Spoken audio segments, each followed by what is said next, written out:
ಚಿತ್ರರಂಗದ ಏಳಿಗೆಗಾಗಿ ಕನ್ನಡ ಚಿತ್ರರಂಗದ ಏಳಿಗೆಯನ್ನ ಗಮನದಲ್ಲಿ ಇಟ್ಕೊಂಡು ಕಲಾವಿದರು ಹೋಮ ಹವನದಲ್ಲಿ ಪಾಲ್ಗೊಂಡಿದ್ದಾರೆ. 600 ಜನ ಕಲಾವಿದರು ಪಾಲ್ಗೊಂಡಿದ್ದಾರೆ. ಸ್ಯಾಂಡಲ್ವುಡ್ನ ಏಳಿಗೆಗಾಗಿ ಮಹಾಯಾಗವನ್ನು ನಡೆಸಲಾಗ್ತಾ ಇದೆ.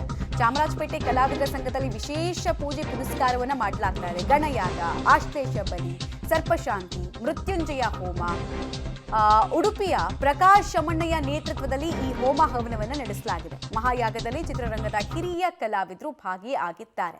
ಸಂಕಷ್ಟದಲ್ಲಿರುವಂತಹ ಚಿತ್ರರಂಗವನ್ನ ಪಾರು ಮಾಡಬೇಕಾದ್ರೆ ದೇವಬಲದ ಅಗತ್ಯತೆ ಇದೆ ಅನ್ನೋ ನಂಬಿಕೆ ಎಲ್ಲರದ್ದು.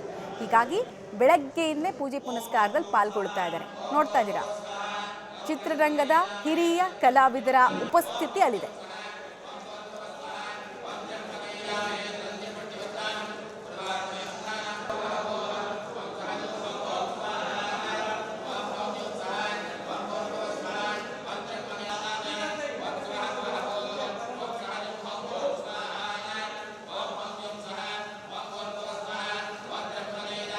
ಕನ್ನಡ ಚಿತ್ರರಂಗದ ಏಳಿಗೆಗಾಗಿ ಇವತ್ತು ಕಲಾವಿದರ ಸಂಘದಲ್ಲಿ ಹೋಮ ಹವನಗಳನ್ನು ಮಾಡೋದರ ಮುಖಾಂತರವಾಗಿ ಚಿತ್ರರಂಗಕ್ಕೆ ಒಳ್ಳೆಯದಾಗಲಿ ಅನ್ನುವಂಥ ನಿಟ್ಟಿನಲ್ಲಿ ಕಾರ್ಯಕ್ರಮವನ್ನು ಆಯೋಜನೆ ಮಾಡಲಾಗಿದೆ. ಕಾರ್ಯಕ್ರಮದಲ್ಲಿ ನೆನಪಿರಲಿ ಪ್ರೇಮ್ ಅವರು ಕೂಡ ಭಾಗಿಯಾದರು. ನನ್ನೊಟ್ಟಿಗೆ ಮಾತನಾಡಿಸ್ತೇನೆ. ಸರ್, ಇವತ್ತು ಕಾರ್ಯಕ್ರಮದಲ್ಲಿ ಭಾಗಿಯಾದ್ರಿ, ಏನಾಗ್ತಾಯಿದೆ ಸರ್ ಆ್ಯಕ್ಚುಯಲ್ ಆಗಿ ಕನ್ನಡ ಇಂಡಸ್ಟ್ರಿಯಲ್ಲಿ? ಯಾಕಂದರೆ ಹೋಮ ಹವನಗಳ ಮುಖಾಂತರವಾಗಿ ಒಳ್ಳೆಯದನ್ನು ಮಾಡ್ಕೋಬೇಕು ಅನ್ನುವಂಥ ಪರಿಸ್ಥಿತಿ ಯಾಕೆ ಬಂದಿದೆ ಅನ್ನುವಂಥದ್ದು? ಸರ್, ಹೋಮ ಹವನಗಳಿಂದ ಪರಿಸ್ಥಿತಿ ಒಳ್ಳೆಯದಾಗಲಿ ಅನ್ನೋದು ಅದು ನಮಗೂ ಅನ್ವಯಿಸುತ್ತೆ, ನಿಮಗೂ ಅನ್ವಯಿಸುತ್ತೆ ಸರ್. ಟೋಟಲಾಗಿ ಎಲ್ರಿಗೂ ಅನ್ವಯಿಸುತ್ತೆ. ಏನಾದರೂ ಒಂದು ಒಳ್ಳೆ ಕಾರ್ಯ ಮಾಡೋದಕ್ಕೆ ಮುಂಚೆ ಅಥವಾ ಏನೇ ಕಷ್ಟಗಳು ಬಂದಾಗ ನಾವು ಮೊರೆ ಹೋಗೋದು ಭಗವಂತನೇ. ಸೊ ಹಾಗಾಗಿ ಇವತ್ತು ಭಗವಂತನ ಮೊರೆ ಹೋಗಿದ್ದೀವಿ. ಇಡೀ ಕನ್ನಡ ಚಿತ್ರರಂಗ ಸಿನಿಮಾಗಳೇನು ಸೋಲ್ತಾ ಇದೆ, ಥಿಯೇಟ್ರಿಗೆ ಜನಗಳು ಬರ್ತಾ ಇಲ್ಲ. ಸೊ ಎಲ್ಲ ಕಾರಣಗಳು ಇಡೀ ಕನ್ನಡ ಚಿತ್ರರಂಗ ನಾವಾಗಿರ್ಬೋದು, ನೀವಾಗಿರ್ಬೋದು, ಚಿತ್ರರಂಗನೇ ನಂಬಿ ಬದುಕ್ತಾ ಇರೋರು.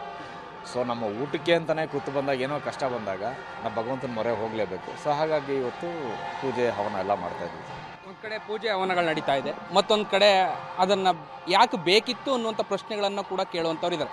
ಕಾರಣ ಏನು ಅಂತ ಹೇಳಿದ್ರೆ, ಒಳ್ಳೆ ಚಿತ್ರಗಳನ್ನು ಕೊಟ್ಟರೆ ಜನ ಬರ್ತಾರೆ, ಇದನ್ನೆಲ್ಲ ಯಾಕೆ ಮಾಡಬೇಕಿತ್ತು, ಯಾರನ್ನೂ ಕೂಡ ಕೇಳದೆ ಮಾಡದೆ ಇಂಥ ಮಾಡೋದು ಎಷ್ಟು ಮಟ್ಟಿಗೆ ಸರಿ ಅನ್ನುವಂಥ ಒಂದಷ್ಟು ಚರ್ಚೆಗಳು ಚಿತ್ರರಂಗದ ಒಳಗೆ ಆಗ್ತಾ ಇರುವಂಥದ್ದು. ಒಗ್ಗಟ್ಟನ್ನು ಪ್ರದರ್ಶನ ಮಾಡಬೇಕಿದ್ದಂಥ ಒಟ್ಟಾರೆ ತಂಡ ಇವತ್ತು ಈ ರೀತಿ ಚರ್ಚೆಗಳನ್ನು ಮಾಡುವಂಥದ್ದು ಎಷ್ಟು ಮಟ್ಟಿಗೆ ಸರಿ ಅಂತ?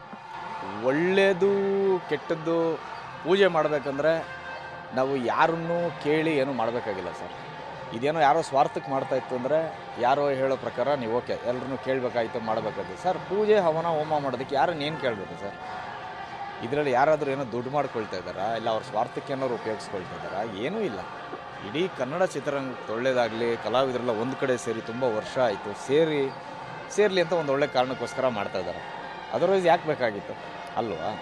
ಮಾತಾಡೋರು ಸಾವಿರ ಮಾತಾಡ್ಕೊಳ್ತಾರೆ, ಅದ್ರ ಬಗ್ಗೆ ನಾವು ತಲೆ ಕೆಡಿಸ್ಕೊಳ್ಬಾರ್ದು. ಟೋಟಲಾಗಿ ಎಲ್ಲರಿಗೂ ಒಳ್ಳೆಯದಾಗೋದ್ರ ಬಗ್ಗೆ ನಾವು ಯೋಚನೆ.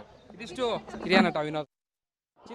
ಕನ್ನಡ ಚಿತ್ರರಂಗದ ಯಶಸ್ಸಿಗಾಗಿ, ಶ್ರೇಯಸ್ಸಿಗಾಗಿ ಇವತ್ತು ಕಲಾವಿದರ ಸಂಘದಲ್ಲಿ ಪೂಜೆಯನ್ನು ಮಾಡಲಾಗ್ತಾ ಇದೆ. ಹಿರಿಯ ನಟಿ ಗಿರಿಜಾ ಅವರು ಪೂಜೆಯಲ್ಲಿ ಭಾಗಿಯಾಗಿದ್ದಾರೆ. ನನ್ನೊಟ್ಟಿಗೆ ಮಾತನಾಡಿಸ್ತೇನೆ. ಮೇಡಮ್, ಇವತ್ತು ಪೂಜಾ ಕೈಂಕರ್ಯದಲ್ಲಿ ಭಾಗಿಯಾಗಿದ್ದೀರಿ, ಹೇಗೆ ಅನ್ನಿಸ್ತಾ ಇದೆ, ಹೇಗಿದೆ? ಪೂಜಾ ಕೈಂಕರ್ಯದಲ್ಲಿ ಭಾಗಿಯಾಗಿದ್ದೀನಿ ಅಷ್ಟೇ, ನಿಮ್ಮ ಜೊತೆನೇ ಮಾತಾಡ್ತಾ ಇದ್ದೀನಿ. ಇವತ್ತಿನ ಪೂಜೆ ಬಗ್ಗೆ ಹೇಳೋದಾದ್ರೆ ಮೇಡಮ್, ಒಂದಷ್ಟು ಚರ್ಚೆಗಳಾಗ್ತಾ ಇದೆ ಇವತ್ತಿನ ಪೂಜೆ ಬಗ್ಗೆ. ಚರ್ಚೆ ಎಲ್ಲ ಬಿಡ್ರಿ, ಅದೇನಕ್ಕೆ ಒಂದು ಏನಾದರೂ ಒಳ್ಳೇದು ಮಾಡಕ್ಕೆ ಹೋದರೆ ಇನ್ನೊಂದು ವ್ಯತಿರಿಕ್ತವಾಗಿಯೇ ಒಂದು ಮಾತು ಬರುತ್ತೆ.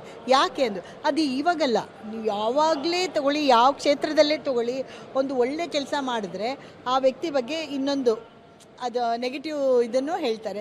ಅದು ಲೋಕ ಸಹಜ ರೂಢಿ. ಸೊ ಅದಕ್ಕೆಲ್ಲ ತಲೆ ಕೆಡಿಸ್ಕೋಬಾರ್ದು.